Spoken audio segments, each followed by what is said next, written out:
Mars Incorporated, makers of America's most enjoyable candy bars, present Curtain Time!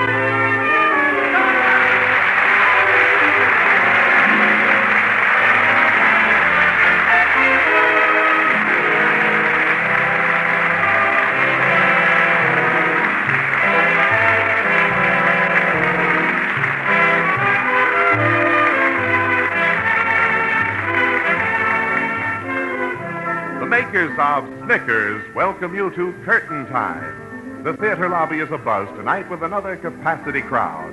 And here, as at every opening night, is the well-known man about town, your host, Patrick Allen. Good evening. Well, Mr. Allen, have you any word of tonight's play? Yes, John. It's a scintillating comedy romance. But there's the overture, so we'd better hurry inside the theater for tonight's production of Curtain Time. Tickets, please. Thank you, sir.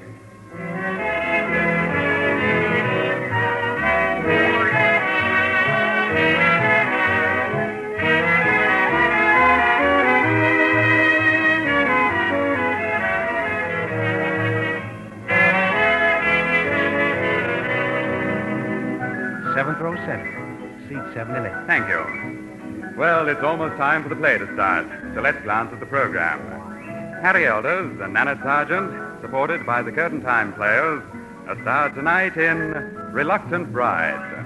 Mr. Elders takes the role of Scott Kirby, and Miss Sargent is cast as Patricia King. Curtain Time! Well, there's the call for the first Curtain act of time! Reluctant Bride. The scene is the apartment in which Patricia King, the attractive young playwright, lives with her Aunt Penny. It's 7 o'clock on the morning following the opening of Patricia's latest play. The young dramatist eagerly reads the newspaper reviews. And listen to this, Aunt Penny. Walter Kipler's in the banner. Patricia King's new play, Happy Ending, is bold, unusual theater. Magnificent and first-rate. Oh, I'm so happy for you, Pat. Not a single bad review in the whole batch. Oh, no? Where's the Chronicle? The Chronicle? Well, what you know, I must have forgotten to buy the Chronicle. Aunt Penny? Now, Pat, you know you don't want to read Scott Kirby's reviews. I certainly do. But you know how he always affects you, and it's such a lovely day. Come on, Aunt Penny. Oh, well, all right. Here. I was hiding it under the table. Now, let's see. Oh, yes, here it is. Orchids and Brickbats by Scott Kirby. Oh, dear. Last night, I witnessed the opening performance of Patricia King's new play. There are only 3 things wrong with it. The first act, the second act, and the third act. Why, Count to 10, darling. that semi-literate yahoo. Now, Pat, don't do anything rash. Aunt Penny, I'd like to horsewhip him in public. Oh, dear. But I can't, because I'm a lady. Instead, I'll punch him in the jaw.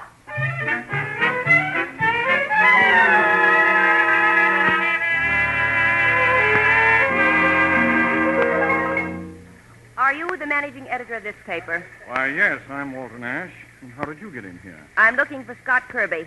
Oh, I suppose you're Patricia King. I am? Well, I'm expecting Scott any moment. Would you, well, here he is now. Hello, Walter. Say, why the big grin? This ought to be good. Are you Scott Kirby? Why, yes, I'm Scott. Mr. Kirby, I've got something for you. You have what? This. Hey, right smack on the button. Oh, my hand. Oh, my hand. Oh, I'm sorry. Did I hurt you with my clumsy old chin? Mr. Kirby? Scott, this is Patricia King. Patricia King. Yes, and I think I'll take a powder. If you two like, you can stay here instead of going to Madison Square Garden.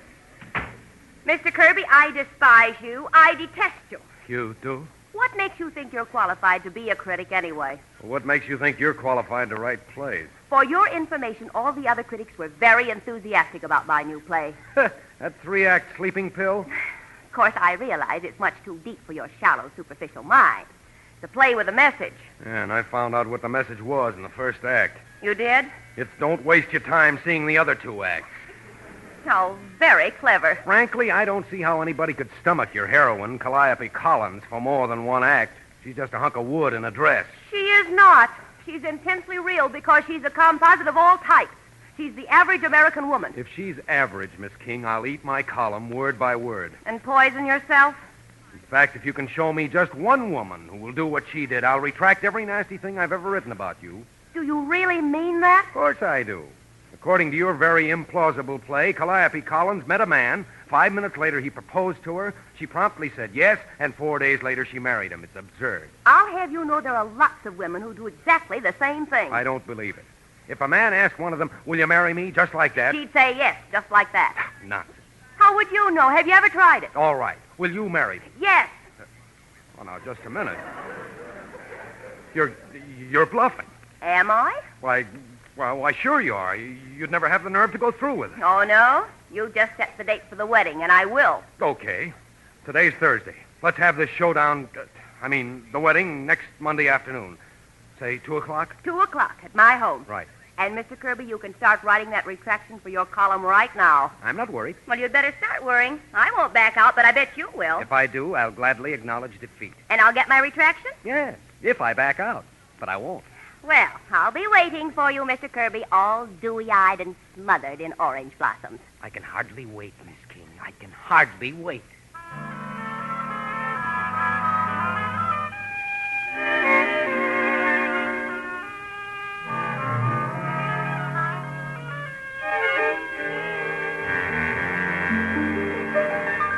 Why, Pat, back already? Did you sock him in the jaw? Yes, Aunt Penny. Well, tell me, what happened? I'm engaged to marry him. Oh, what? Pat, was it love at first sight? I hate him. Oh, I see. You just wanted a sparring partner. I'll explain everything later, Aunt Penny. If I can. The whole thing was so silly and childish and ridiculous, and it all happened so fast, and, well, I can't back out now. Oh, you mean you'll break his heart if you do? Heart? He hasn't got a heart.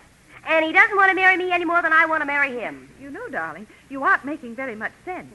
Of course, I won't really marry him. I won't have to because he's bluffing, and I'm going to call his bluff.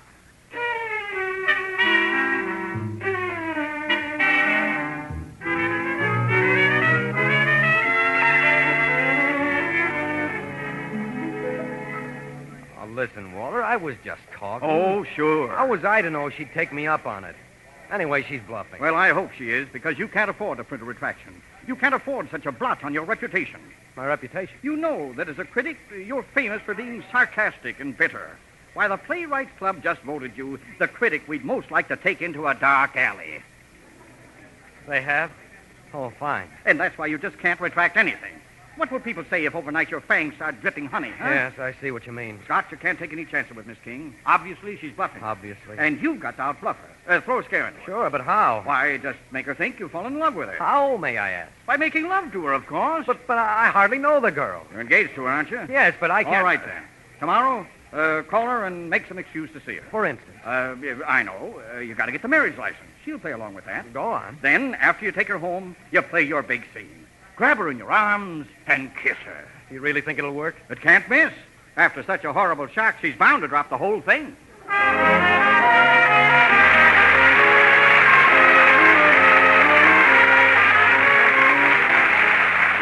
curtain falls on the first act of tonight's Curtain Time play, starring Harry Elders and Nannette Sargent.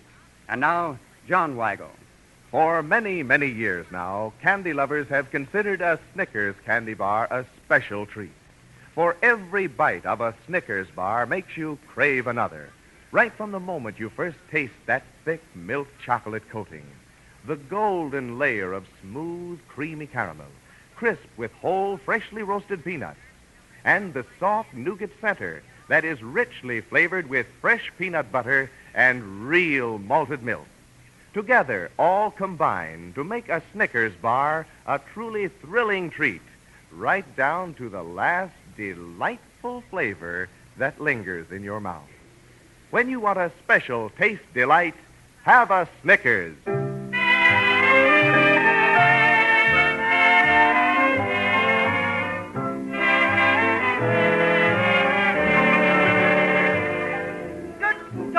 Well, there's the call for the second act of Reluctant Bride, brought to you by the makers of Snickers. Scott Kirby, the critic, insisted no girl would accept a man who proposed at first sight, as the heroine of Patricia King's new play did. To prove it, he proposed to Patricia, who accepted, although they hate each other. Well, each, of course, thinks the other is bluffing. Well, now, the following night, Scott calls on the attractive dramatist. Pat, Miss King, you're still determined to go through with it, aren't you? I certainly am. Oh, gee, I'm glad. You're glad. I've been worried. I'm so much in love with you, and I so desperately want you to marry me. But this is ridiculous. I lay awake all last night thinking about you. I couldn't sleep a wink. Good. And then this morning when I woke up, this morning, I realized I loved you. Oh, go away and leave me alone. Oh, but I can't. You give me that all-gone feeling inside. You make my head spin. You send me. Yes, I know, but you won't go. Look, my pulse races when I'm near you. My senses are intoxicated with the perfume of your hair. Now, you stop that. Oh, darling, I can't resist you. Now, Mr. Kirby, don't look at me like that. But you bewitched me. And now at last we're alone. Now, stay where you are. Don't you dare come any closer. Oh, but darling, I'm drawn towards you. I can't help it. Don't do that. I've been longing to crush you in my arms. Now, let me go. And kiss you. Kiss you. Kiss you. There. Well? Well, what? Well, aren't you sore? Why? Why? Because I made love to you. Because I kissed you. Kiss me? Why, I've seen people put a postage stamp on a letter with more feeling. You have? Come here, lover man. Let Patricia show you how. But now, look, I... What's the matter, darling? Why are you backing away? No, wait a minute. And don't look at me like that. Don't come any...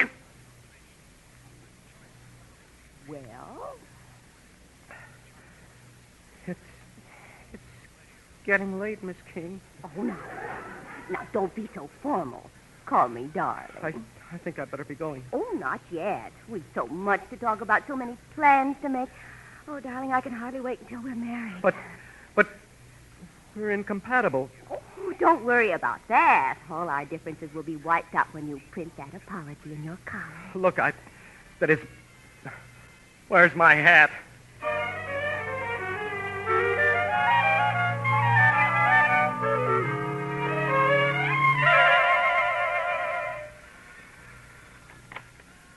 Hello. Mr. Kirby? Uh-huh. This is Patricia King. Did I wake you up? You certainly did. I just got to sleep. Good. There are a few things I want to get off my mind. Well, it's a little late, but... First of all, Casanova, I suppose you thought you fooled me with that act of yours tonight, but you didn't. I've been in the theater all my life, and I can spot a ham a mile away. Oh, but look, Furthermore, if you think I care 2 cents about you, you're crazy. I was just giving you a taste of your own medicine. I wouldn't fall in love with you if you were the last man on earth. Well, And one more thing. As far as the wedding's concerned, you can start planning your retreat right now, because I'm not budging 1 inch.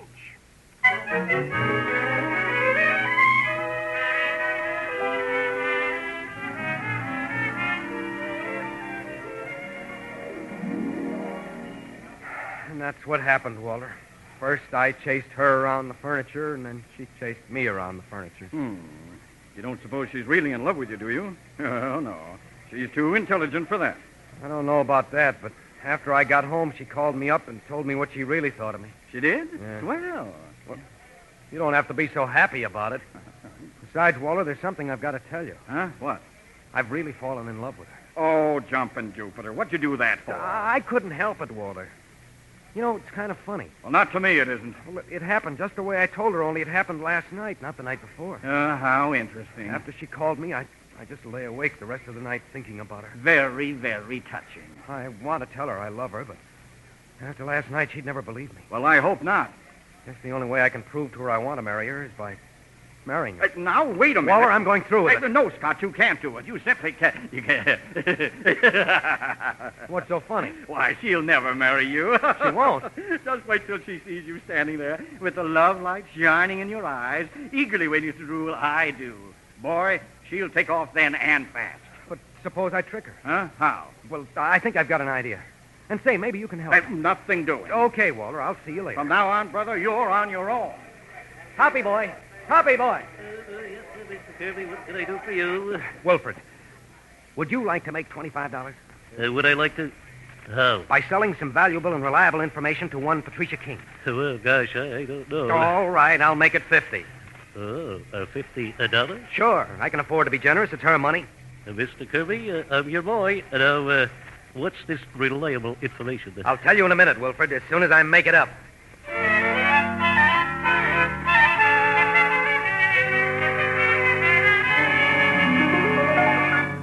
Very well. How much do you want for this information? The price is $75. All right, start talking. Well, Miss King, this afternoon I overheard Scott Kirby and Walter Nash in Mr. Nash's office. Yes. They were both pretty worried. Good. They were afraid you might find out about Mr. Kirby. Find out what? So, that he's married and has 3 children. What? Are you sure? I checked on it myself. His wife's name is Helen, and the kids are Richard, Susan, and Willoughby. Oh, that's wonderful. Aunt Penny! Aunt Penny! Yes, Pat? Now, what's the matter now? Oh, guess what, Aunt Penny? Scott Kirby's married. Are you laughing or crying? I'm laughing. Oh, I wasn't sure. Oh, don't you realize what this means? What? I won. I'll get my retraction. He doesn't dare go through with the wedding or they'll arrest him for bigamy. Why, that's right. I'll bet he won't even show up. Oh, he'll show up, but I'll be ready for him. I'll have the minister waiting. He's pretty stubborn, and he'll bluff until the very last minute. But then he'll back out. Say, Miss King... Well, I hope so. Well, he'll have to, because I won't. But, Pat, suppose something goes wrong. Miss King... Aunt Penny, I'm not taking any unnecessary chances.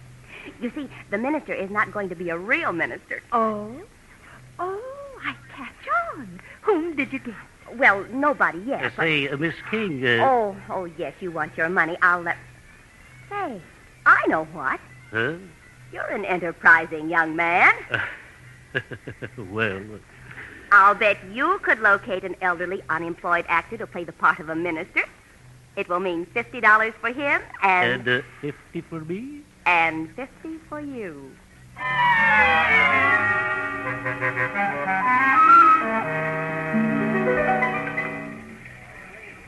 Mr. Kirby, she fell for it.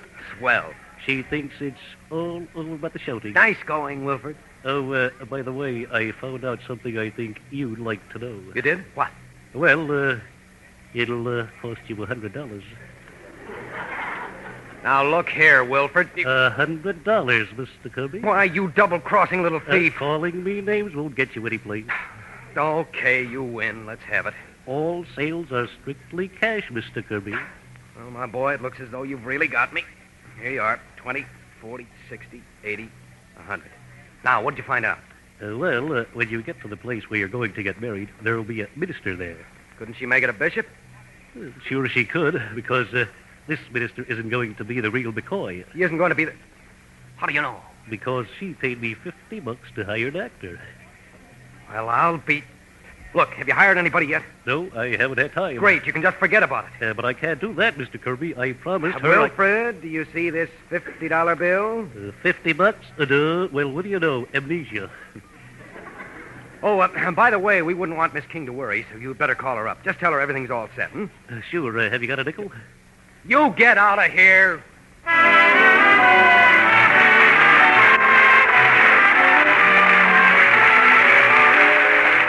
Before we bring you the third act of tonight's Curtain Time play, starring Harry Elders and Nannette Sargent, here is John Weigel. June is a month that means summer to all of us, a time to think about relaxation and pleasure.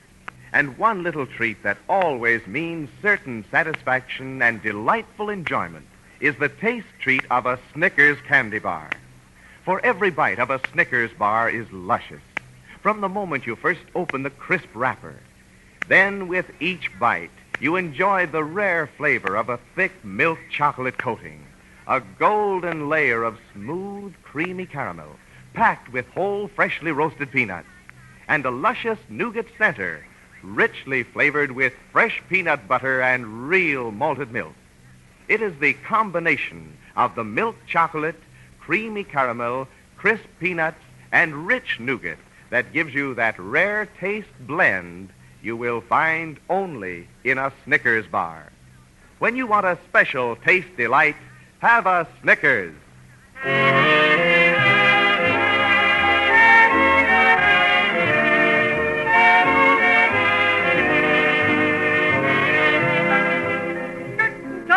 There's the call for the third act of Reluctant Bride, brought to you by the makers of Snickers. In an effort to make Patricia King back out of their proposed marriage, Scott Kirby sent Wilfred, the copy boy, to tell her he was already married. And Patricia, seeing a chance to embarrass Scott, gave Wilfred money to hire an actor to play the part of a minister. A fact which Wilfred passed on to Scott for consideration. Well, now, at Pat's home, it's just a few minutes before the wedding. The bride and groom are engaged in conversation. All right. I'll just bet you $100 on the side you won't go through with it. I'll take that bet. And I'll bet you 100 more that you're the one who backs out. You wouldn't want to make that 200. Why not? I know you're going to lose. You don't dare win. Oh, Pat, Mr. Kirby, the minister's here. Do you suppose you could stop fighting long enough to get married? Shall we go, dearest? By all means, darling. And try to smile, sourpuss. This is the happiest day of your life.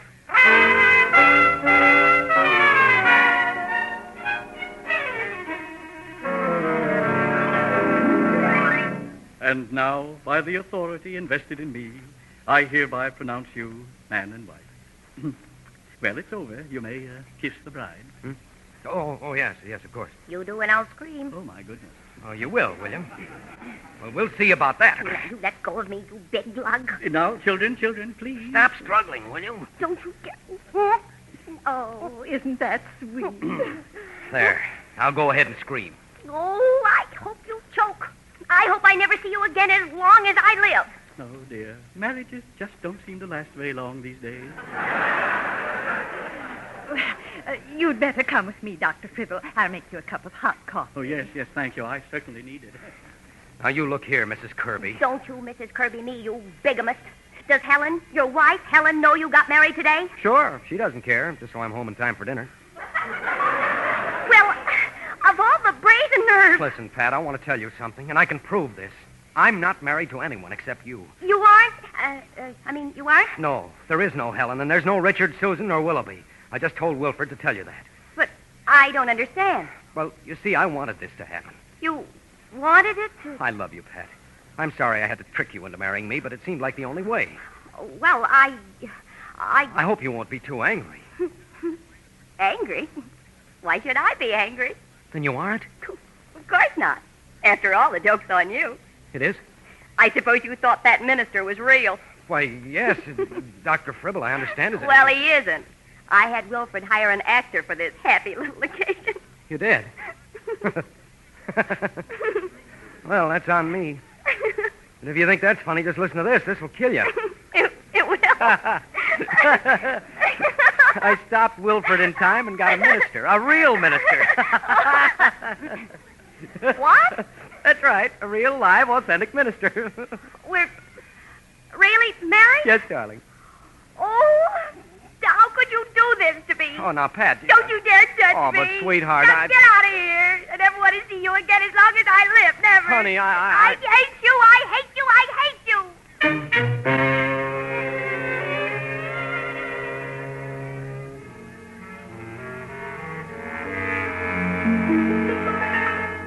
Pat, the phone's going to ring in a few minutes. Please answer it this time, won't you, darling? I will not. But poor Mr. Kirby's been calling you every hour for the past 3 days. Let him call. Well, I wouldn't say anything, Pat, except that the phone keeps me awake all night. Aunt Penny, I'm not going to talk to him, and that's that. You know very well, Pat, that you'll be miserable if he stops calling. Oh, don't be ridiculous. Oh, by the way, I saved this morning's Chronicle for you. Why did you do that? Because Mr. Kirby's retraction's in it. Remember the retraction you wanted so badly? I don't want to see it. Oh, very well, then. I'll just throw it away. Aunt Penny, you'll give that to me. Here it is, darling. Right there. Orchids and Brickbats by Scott Kirby. I've written a lot of unflattering things about Patricia King. Well, I was wrong. She's the most... Go on, read it. She's the most wonderful, beautiful, gorgeous, exciting playwright in the whole wide world. And what's more, she's my wife, and I'm madly in love with her. Oh, Pat, why don't you break down and tell him? No. But, my dear, Darn him anyway. I'll teach him to go around tricking girls into marrying him. Girls? I thought you were the only one. Well, all right, I am his wife, but if he wants me, he's going to have to win me first. My dear, why do you think he's been wearing out the telephone? Well, the phone doesn't count. He'll have to win me in person. But he came here yesterday, and you slammed the door in his face. If he really loves me, he should have broken down the door. Well, Pat, are you going to answer the phone? No, I'm just going to sit here and make faces at it. Oh, there's the doorbell, too. I'll go see who it is. And don't come back with an armful of brushes. What? Hello, Aunt Penny. Young man, come in, come in. Thank you. Pat's in there, and I'll just leave you two alone. Well, if it isn't Mrs. Scott Kirby. How did you get in here?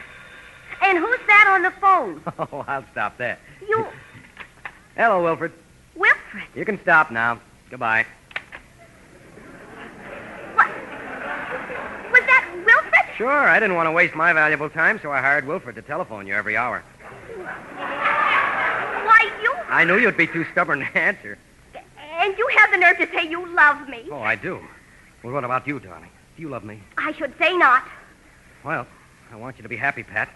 Would you like to have our marriage annulled? The sooner the better. I thought so. Well, I've got good news for you. What do you mean? My lawyer and I have taken care of everything. Just sign these papers and you'll be a free woman again. I should sign... Here's a pen. But Scott, maybe we shouldn't rush into this so blindly. I mean... It's all settled, Pat. You know what you want, don't you? Well, yes, but I... Very well, then. Just take this pen and sign. Well, all right. Don't rush me. Oh, I got your pen. I'll pick it up. Oh, no, don't bother. I'll get it. Oh, dear, I'm afraid I stepped on it. Well, that's too bad. It's all right. I've got another pen.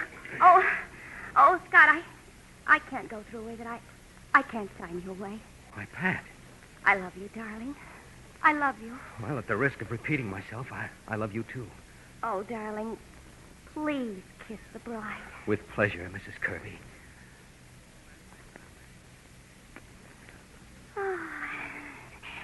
Just promise me one thing, Scott. What? No more tricks, please. It's a promise, Pat. I've just played my last trick on you. You've just... Let me see those papers. Well, you insist. Scott, these aren't annulment papers. No, darling, they're... To enter our great contest, just finish the following sentence in 25 words or less. I prefer Kavanaugh's canned kippers because... You see, Pat, I First prize is a round trip to Glacamora. No, sweetheart. In this contest, the first prize is you. Oh, Scott, darling. The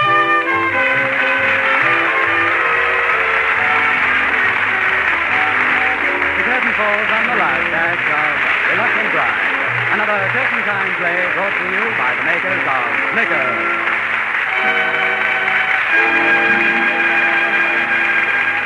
Tonight, Curtain Time starred Harry Elders as Scott Kirby and Nannette Sargent as Patricia King. The supporting players were Hope Summers, Sidney Elstrom, and George Caesar. The script was by Bob Kieran. The Curtain Time music is arranged and conducted by Bert Father, and the entire production is directed by Harry Holcomb. Next Saturday, Curtain Time will present a romantic play entitled Hook, Line, and Sinker. Now, I'll join this gay theater crowd as it leaves the merchandise mart. Many on their way to the exciting after-theater spots here in Chicago. Until next week, then, this is Patrick Allen reminding you of your date every Saturday, same time, same station, when the makers of Snickers present Curtain Time!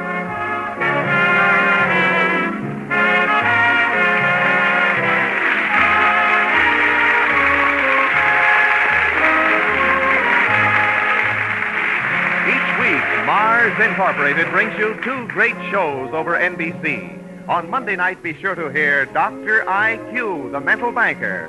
And next Saturday, be with us again for Curtain Time. Remember, when you want a special taste delight, have a Snickers. NBC, the National Broadcasting Company.